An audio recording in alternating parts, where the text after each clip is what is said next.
Ignored. Sorry. Ang layo na rating nyo. Kumain lang kami dyan kay Diwata. Talaga dumaan kay Diwata. Tapos nakita- Diwata rin pangalan. Alam mo ba, itong may ikukwento na kami trivia. Halika dito, dito. Alam mo ba yung trivia ng Diwata? Ano yun? Ano yun? Si Diwata na merong pares, nagkataon, yung Diwata namin dito, ikaw magkwento, partner. Eto na, ikakwento ko na. Kasi kamukha naman niya si Diwata. Pero ito, totoo to. Totoo to. Si Diwata po ang nabigay sa akin ng pangalan.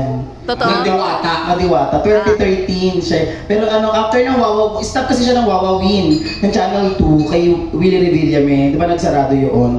Medyo napaniwara siya kung siya napunta sa 13. Tracy Martirez. Si Martirez, Hugo Perez, nakalive naman yan. Totoo yan, siya nagbigay sa akin ng pangalan. Sabi niya kasama ko sa mga gigs ko. Hindi ko siya maisama-sama kasi walang ulirat si mama. Kaya sabi niya ako na lang daw magdiwata. Nagulat ako ngayon, sumikat na naman siya. Nagkakabi na ako ng pangalan na naman. Pero matagal ko nang ginagamit ko ang diwata. Since 2013 pa. Pero yung Diwata ng May Pares, siya ang nagbigay ng nickname, handle name na Diwata. Diwata, stage name. Yes. Kung siya po meron siyang diwata overload, ako po may diwata overjoke po. Ay na tayo. Be, inom muna, be.